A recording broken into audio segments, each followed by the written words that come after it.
political party, then the seat secured by such candidates shall be forthwith deemed to be the seat secured by that political party for the purposes of para 5 above in relation to Article 51 provisions.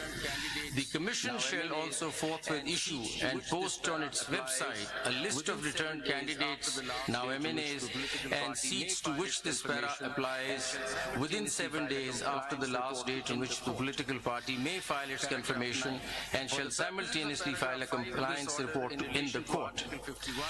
Paragraph 9. For the purposes of paragraph 5 of this order in relation to Article 51 provisions, the number of general seats secured by PTI shall be the total of the seats declared in terms of paragraph 7 and those, if any, to which paragraph 8 applies. The PTI shall be entitled to reserve seats for women and minorities in the National Assembly accordingly. PTI shall, within 15 working days of this order, file its lists of candidates for the said reserved seats shall be applied to provisions of election in 2017 as gives effect to this order in 2017 shall be applied to such lists in such manner as gives effect to this order in full measure. The Commission shall, out of the reserved seats for women and minorities in the National Assembly to which para 3 of this order applies, notify as elected in terms of the Article 51 provisions that a number of candidates from the list filed or as the case may be to be filed by the PTI as it is proportionate to the general seats secured by it in terms of paragraph 7 and 8 of this order. Paragraph 10. The foregoing paras shall apply mutus mutandis for purposes of Article 106 in relation to PTI for the reserved seats for women and minority in Khyber Pakhtunkhwa, Punjab and Sindh provincial assemblies to which paragraph 3 of this order applies. In case the Commission or PTI need any clarification or order as to give effect to this para in full measure, it shall forthwith apply to the court by making an appropriate application, which shall be put before the judges constituting the majority in chambers for such orders and directions as may be deemed appropriate. Thank you, Your Honor. Very grateful. Now I call upon Justice Yahya Afridi, who's written a separate short order. You want to read it or you want to summarize it? Okay. For reasons to be recorded later, civil appeal number so-and-so, civil petition number so-and-so, CMA number so-and-so are dismissed in terms that Sunni Ittihad Council does not fulfill the conditions prescribed for a political party under the enabling provisions of the Constitution of Islamic Republic of Pakistan and the law to be allowed allocated reserved seats for women and non-Muslims in the National Assembly or the provincial assemblies.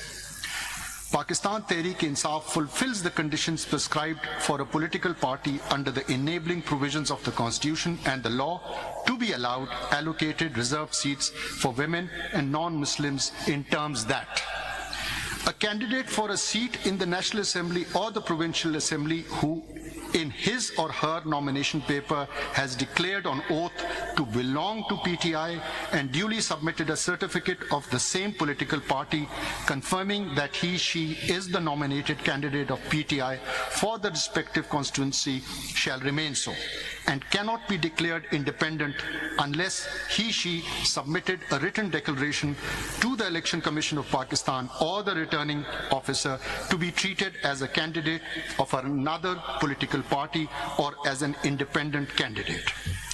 A returned candidate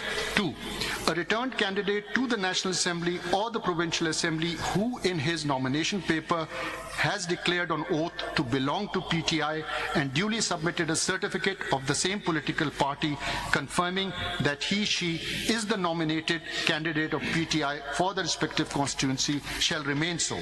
And this consistent position maintained by a returned candidate throughout the electoral process should be legally recognized by the Election Commission of Pakistan, and such returned candidate cannot be treated as a returned candidate of any other political party or as an independent candidate, returned candidate. And thus, the reserved seats for women and non-Muslims are to be allotted to PTI accordingly.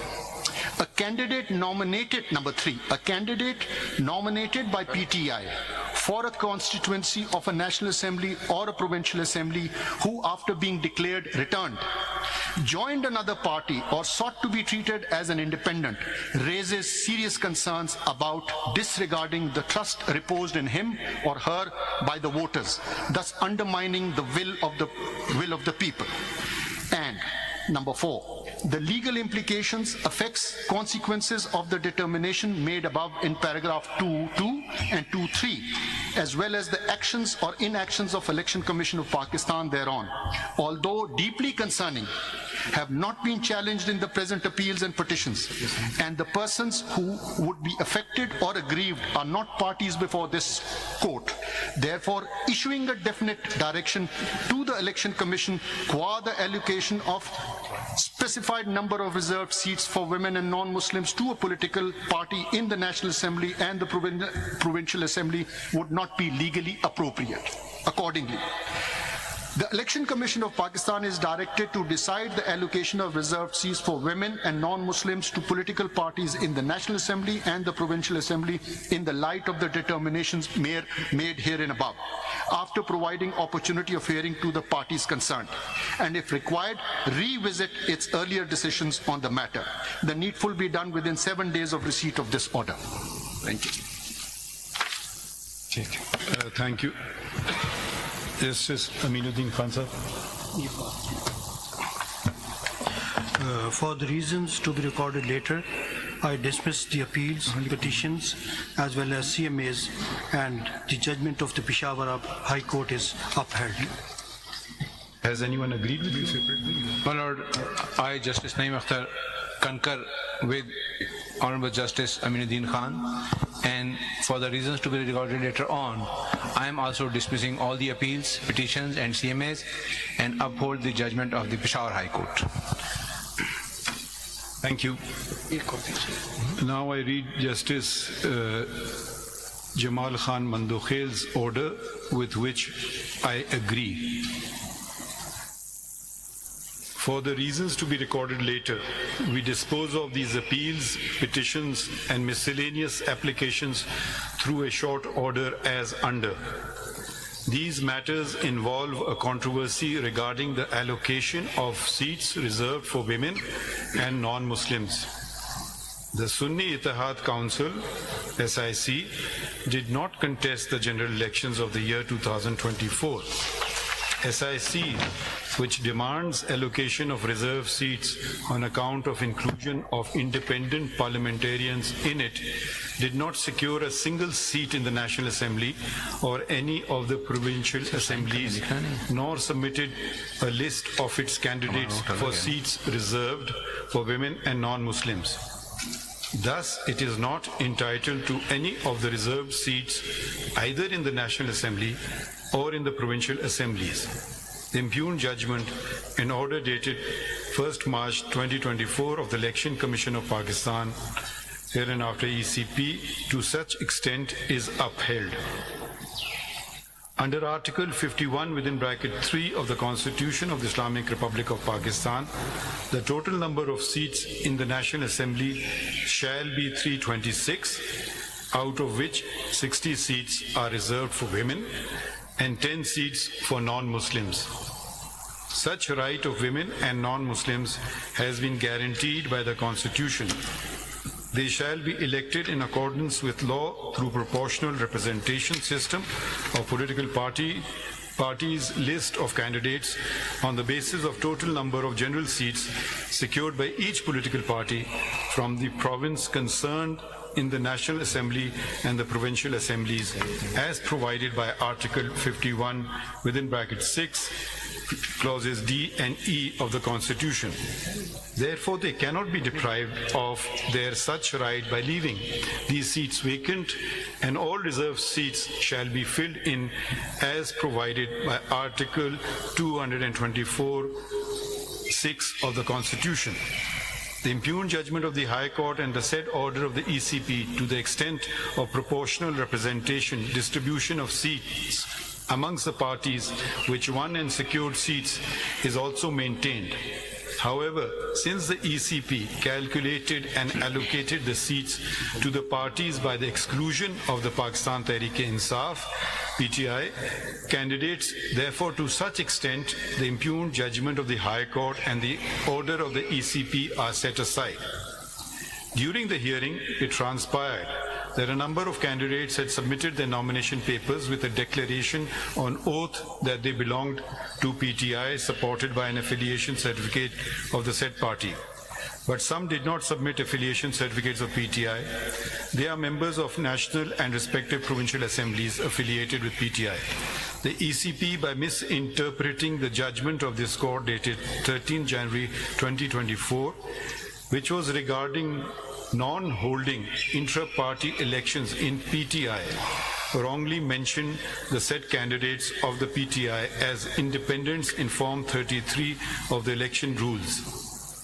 The ECP had no authority to declare validly nominated candidates of a political party to be independent candidates. Similarly, a candidate once declared himself or herself as a candidate of a political party could not subsequently resile from his candidature of a particular party after the last date of withdrawal of the nomination papers. It is important to mention here that neither the PTI nor any candidate affiliated with PTI approached either this court before or during the hearing of these proceedings or the High Court to challenge the decision of the ECP, declaring them as independents. However, in view of the fact that the appeal and the petition are a continuation of election proceedings before the ECP, we can look into the vires of the decision of the ECP in the light of the provisions of Article 51D and E of the Constitution, read with sections 66, 67 and 104 of the Elections Act 2017 to safeguard the interest of women and non-Muslims. As a consequence whereof, the candidates who had submitted the nomination papers and or affiliation certificates by the last date of withdrawal of the nomination papers declaring that they belong to PTI and had not filed a document showing affiliation with another political party should have been treated as the parliamentary party of PTI. But needful was not done by the ECP. Consequently, the PTI as a parliamentary party is entitled to the reserved seats to such extent that ECP should recalculate and reallocate the reserved seat amongst the political parties, including the PTI, as provided by Article 51(6)(d) and E of the Constitution. The candidates who had submitted the nominations papers by 24 December 2023, which was the last date of submission of nomination papers, and had declared themselves either as the independent candidates or left blank the relevant column in the nomination papers declaration and were elected, shall be considered to be independents. SIC is a registered political party and every independent member of parliament and the provincial assemblies has a right to join it. All those who joined the SIC are presumed to have done so out of their own free will. None of them claim to have joined SIC because of any misunderstanding of any judgment, the law, compulsion, coercion, or undue influence. And it is not for this court to presume otherwise. We must ensure that words are not read into the Constitution, nor to ascribe artificial meaning to commonly understood words.